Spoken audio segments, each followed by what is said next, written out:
Olá a todas e a todos, está começando agora mais um Brasil de Fato Entrevista e hoje a nossa conversa é com Evgeny Morozov, especialista em tecnologia da Bielorrússia. Hello Evgeny, nice to meet you. Likewise, it's very good to be talking to you. Evgeny Morozov é pesquisador e escritor bielorrusso. Seus estudos analisam as implicações políticas e sociais do progresso tecnológico e digital. É colaborador da revista The New Republic e escreve regularmente para The New York Times, The Economist, The Wall Street Journal, Financial Times, London Review of Books, Times Literary Supplement e outros veículos. Thank you for being with us in this program. I want to start our program talking about the CyberSyn project. I didn't know about this initiative of Allende's government in Chile. And you go deep in this subject with a podcast, the Santiago Boys, right? Yes. Well, it was a very bold and ambitious initiative that sprang up in the early 1970s in Chile. It arose from a very specific need. Allende was nationalizing a lot of foreign firms and a lot of big domestic firms in Chile, and he didn't have enough managers to manage them. In part because the United States was doing its best to deprive him of managers by encouraging them to leave. So his young technocrats, his radical engineers around him, the people that I call Santiago Boys, in very clear allusion to the Santiago Boys, the neoliberal economists that came to Chile after. The Chicago Boys, right? Yeah. So I call the engineers around Allende the Santiago Boys. And these people essentially, or their leader, a very young, talented, young engineer called Fernando Flores, who later would have a very prominent career in Allende's government, he reached out to an intellectual hero of his, a British guy, very eccentric, upper class, management consultant kind of guy, called Stafford Beer, who practiced a discipline that now is mostly forgotten called cybernetics, which was basically an early version, you can say, of artificial intelligence, but a little bit more eccentric and a little bit more obscure. There's a lot of interesting concepts like homeostasis and feedback. I mean, we use some of them now, but we forgot cybernetics.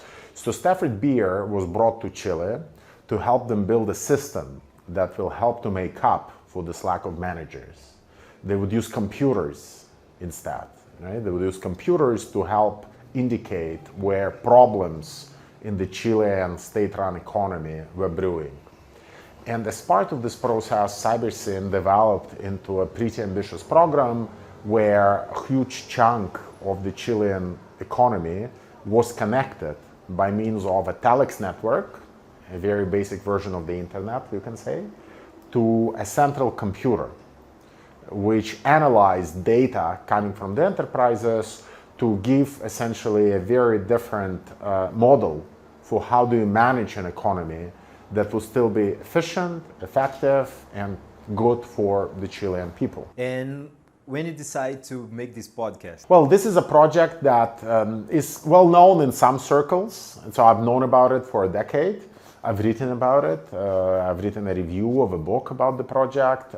Then it stayed with me, in part because a lot of progressive forces and governments and political parties of the left, they lack models, they lack inspiration, right? They lack some kind of constructive examples of what can be done with technology in addition to just opposing the big tech of Silicon Valley. And there was big tech also in Allende's era. There was a lot of opposition to a company called ITT, which I examined in the podcast. But there was also this very constructive, proactive project to build a software, to build a computer system to help them make the Chilean economy more rational, but also more democratic. And I started working on it 2 years ago, and I literally spent 2 years going through the archives, interviewing a lot of people, trying to get to the bottom of what actually happened and what happened to the people involved. And Leonel Brizola was involved too in this project. He tries to nationalize the ITT. Well, he was not involved in this project, but he was involved in he's mentioned in my podcast in part because of this ITT tangent. Brizola, in the early 1960s, when he was governor of a state in Brazil, he essentially tried to take over ITT's local property because he thought that they were not complying with the rules that they agreed to when they signed the contract to service and install telephones in that state. And of course, ITT didn't like that because just a couple of years before, Fidel Castro nationalized their property in Cuba. And that, of course, angered ITT. And they knew that they cannot let it go in Latin America because somebody else would stand up against them. And of course, eventually, after Brizola had to be humiliated, essentially, so the government of Goulart had to pay up for the property that he nationalized. After that happened in Brazil, Allende still dared to nationalize ITT in Chile once he came to power. ITT knew about it, and they did everything they could to prevent Allende from getting elected. And once he got elected and tried to negotiate with them, they did their best to weaken him and try to make sure that his life becomes hell. And of course, eventually it did become hell. The coup happened and he had committed suicide. The idea of Allende was to create a big data for controlling the nationalized companies. This idea have a revolutionary potential, right? Well, of course, because in a way it was an effort to show that you can have all the efficiency and innovation and participation of an economy that is, in public hands, right? Because traditionally, the version that we hear is that once the state starts managing companies, they become bad, boring, inefficient, they don't innovate.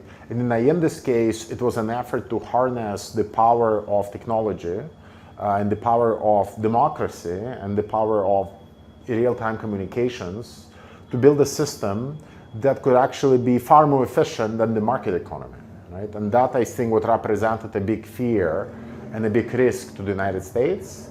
And this is why, partly, they were so upset about Allende. This year, the coup against Chile completes 50 years. What is technology initiative and the fight for democracy in Chile represents to our modern society? Mm-hmm. Well, I think it's very important for us to examine and re-examine those years, not just 1970s, but also 1960s, because in that era, there was a concentrated effort by a lot of economists, sociologists, political scientists from Latin America to understand the nature of technological dependence, right? To understand that once countries like Brazil, like Chile, like Argentina, start depending on technological infrastructures supplied from the United States, it becomes an obstacle to the economic development. And every effort should be made in order to lessen that dependence, right? And I think that it's a lesson that we have forgotten, and it's a lesson that we should probably re-examine and reopen, because ultimately the dependencies that we are creating today with getting more and more services like artificial intelligence, like cloud computing, like quantum computing from big tech of the United States, it poses a danger and a risk that's as dangerous and as significant as the dependence on telegraph and telephone networks of the 1960s and 1970s. In this controlling of big data from the United States, they had to do this for a long time, right? Sure. And how we can fight this? Well, we can fight this on many levels. I think it's important to fight it as social movements and as activists. I mean, we can protest against our government selling off or inviting these companies to run our education or healthcare, transportation, or our cities. When we talk about smart cities, we are talking about privatized digital cities run from Silicon Valley, right? So there are clearly efforts that movements can take, social movements can take, but I think it's also important to understand that there is more to be done by political parties, by governments. So it has to be this fight against big tech. It has to be linked to an alternative economic project, right? An economic project that would be able to somehow articulate an alternative development path that wouldn't shy away from technology. We don't want to do everything by hand. We want to have artificial intelligence. We want to have cloud computing, but they have to serve a cause other than neoliberalism, other than financialization, other than privatization. right? And it's very important to articulate what this alternative project is. And this is where social movements also have to exert more pressure on governments to basically politicize the question of innovation, politicize the question of the digital. We should not be rejecting the digital as such. We should be rejecting the digital that is the property of the neoliberal global capitalism that comes courtesy to us from Silicon Valley. And you pretend to make adaptation of the podcast to a TV series, right? I hope that will happen. I have no news to share, but ultimately I wrote it with that intention in mind, that we are badly short of myth, of positive myth, constructive myth on the left. Especially, we tend to be very defensive, and the myths and mythologies that we do have, they're very old. It's the Soviet Revolution or the Chinese Revolution or the Paris Commune. These are interesting mythologies, right? But they're old. And when we have something that's relatively recent, it's just 50 years ago that the Allende government fell apart, we can still draw on it. There are still a lot of people who were alive at the time. And it's important to take that experience, show all of its tragedy and its drama, but also show the courage that all of those people showed. I mean, they ultimately made the right decisions, even though they paid dearly for them. And it's to glorify their tragedy and their sacrifice that I think something more visual, something more dramatic, other than just a documentary or a book or a compilation of historical letters, is needed, right? And that's why I'm eager to experiment a little bit with the dramatic form to get this message across. And we don't have so much stories from progressive governments in the cinema. Well, we have stories that are tragic, even like tragic, because they're stories of coups and overthrows. I mean, even in the case of Chile, there are a lot of films made immediately after the coup, political films about people who disappear because they're tortured and taken to the national stadium. People, there are films about Pinochet and how horrible he has been. There are films about repression. There are films about the downfall of Allende. All of these are important stories, and we shouldn't downplay the violence and the conspiracies and the all sorts of efforts to undermine democratically elected governments. But we also have to understand that it's not just about coups and overthrows and repression. There is also a more positive, more inspiring story to be told. We have to glorify that. They don't focus on this small success. They don't, and they don't know that they existed, right? It's very hard to unearth these projects because their history is buried very deep into some kind of archive. So it took me 2 years and 200 interviews to get to the bottom of what happened, and it's a pretty hard work, right? So it's very hard to unearth it, but once you unearth it, you probably want to make sure that it does become a founding, not the founding, but a founding myth of an alternative movement pushing for some kind of digital socialism with relevance for today. In Brazil, we recently faced a big challenge against big techs. We have a law project against fake news, and the lobby from the big techs who don't want to compromise it with this subject made a huge interference in our parliament. How we can face this power of the big techs? Well, I think we have to face it the way we have faced corporate power before, by mobilizing against it and by presenting it as an unorganized economic lobby. Right? For the first 15 years of big tech's existence, we treated it as some kind of a non-industry. We thought that these are good guys, they mean well, they give free connectivity to everybody. You don't have to pay for WhatsApp, or there are all these positive sides that are, satellites for internet in small villages. Sure. But there are positive sides in the same way that drug dealers who give you drugs for free have positive sides, right? In many cases. So we have to be able to see through this deceptive rhetoric and be able to identify them, these companies, as part of a much uglier project linked to the Pentagon, the deep state, Wall Street, global capital, exploitation and privatization and all of that, right? And I think it's important, of course, to contest how much money they're making from misinformation, but I think we have to go even deeper. We have to basically look not just at the information layer, but also at all of the services that result in artificial intelligence, for example, that are built with this data, right? And we have to contest it as well, because ultimately this is where the real money is, and that's how these companies become obstacles to non-neoliberal development path for our own economies. We're gonna enter in the artificial intelligence in this next question, but first, this idea of big data and the countries, we are facing now almost the beginning of a war with China and United States, and all related from technology. Mm-hmm.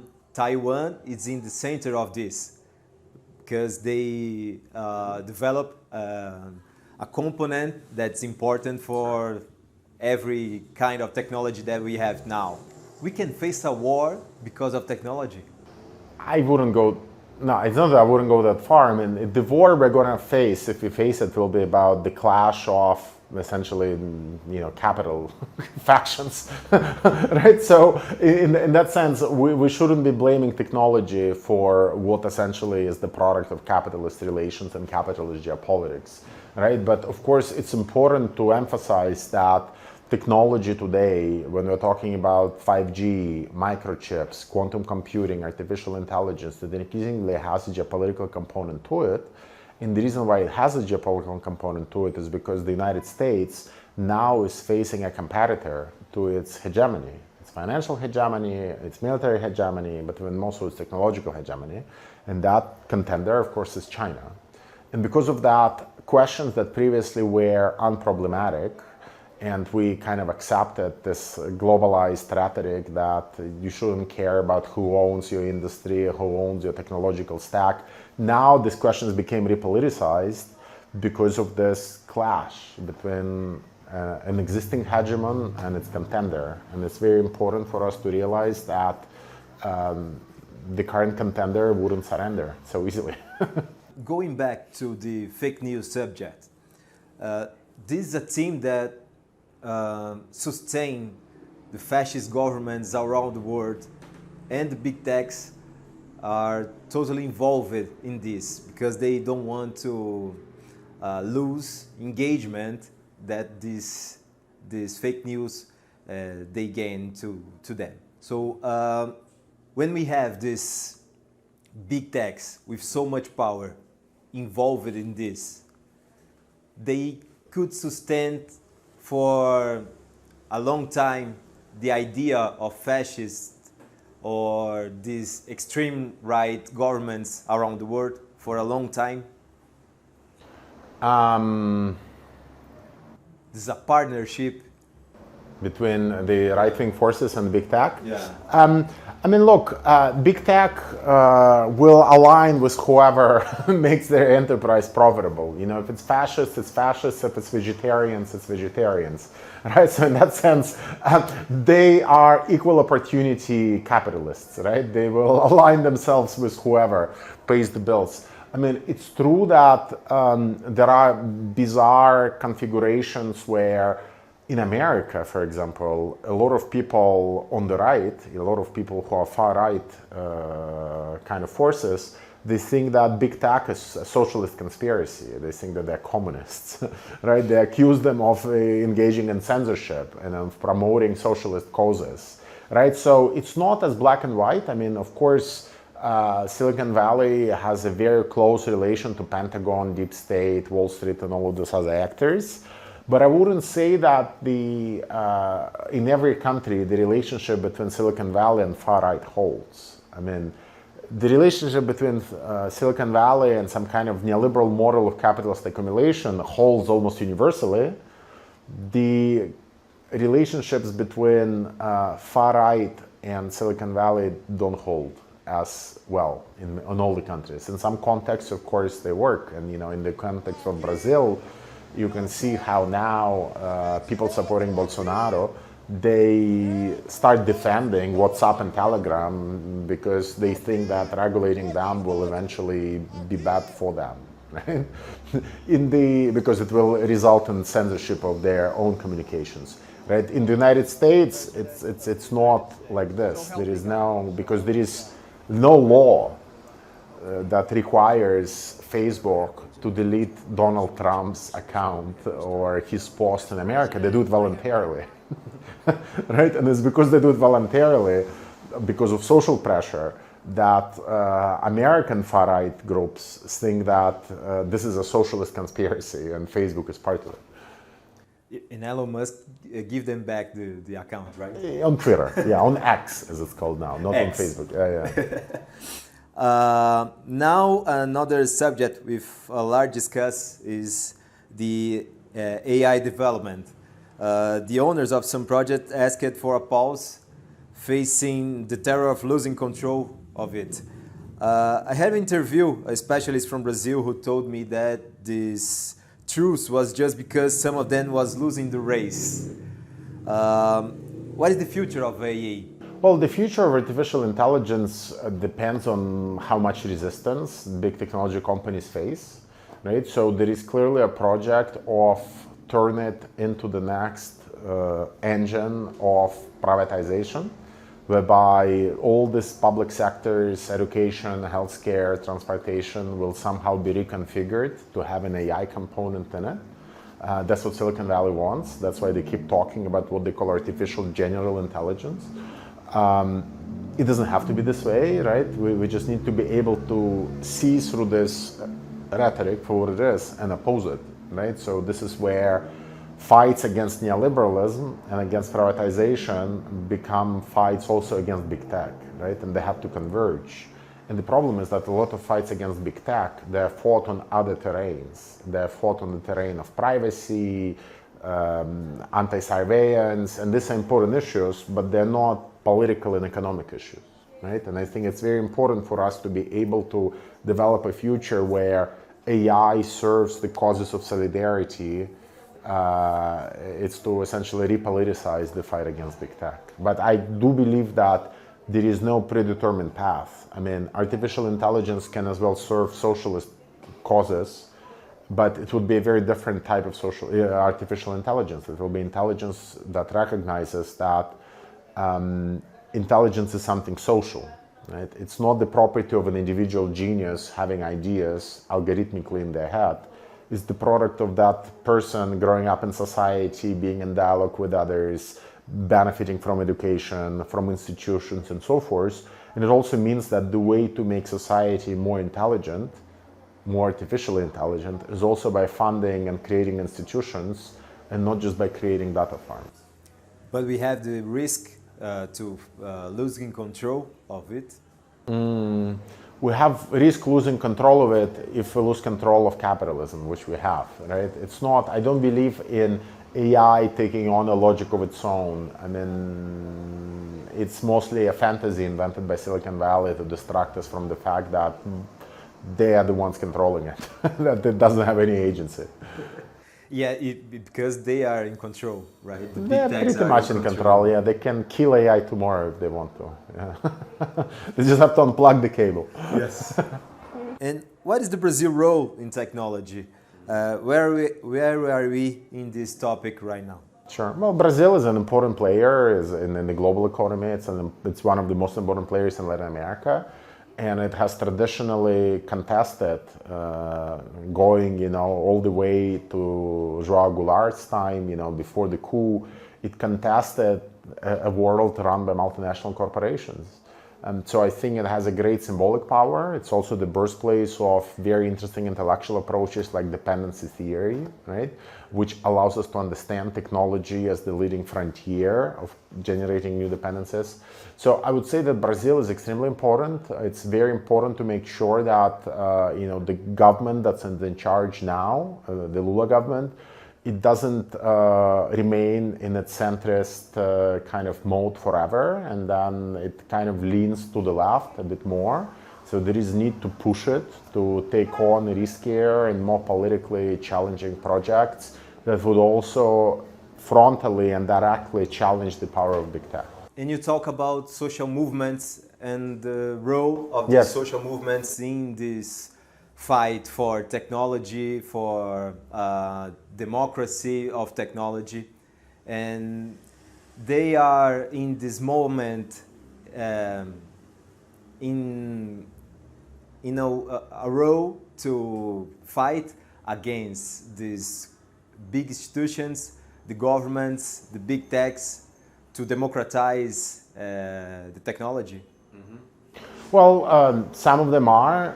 I think, again, social movements traditionally have looked at technology as a resource for their own campaigns, right? And it's a natural attitude for them. They look at technology as something with which to mobilize people, and very often it leads them to wrong decisions, wrong tactics, because when they look at something like WhatsApp, they think about its mobilizing potential and not about the fact that it's the frontier of a new type of capitalism, right? So it's important to make social movements also aware of this more geopolitical dimension to technology, that it's not just about communication, it's about new forms of exploitation and accumulation. But by and large, on the questions of technological sovereignty, I do think that movements like MST, like also MTST, they have probably a lot to teach to social movements from the rest of the world, in part because they encounter these issues daily and they work on these issues nationally, and they think about what they need from technology in a more systemic, geopolitical manner than most of the movements in the global north. Evgeny, thank you for this interview. Sure, my pleasure. E a você que nos acompanhou até aqui, muito obrigado. Na próxima semana voltamos com mais uma entrevista. Tchau, tchau.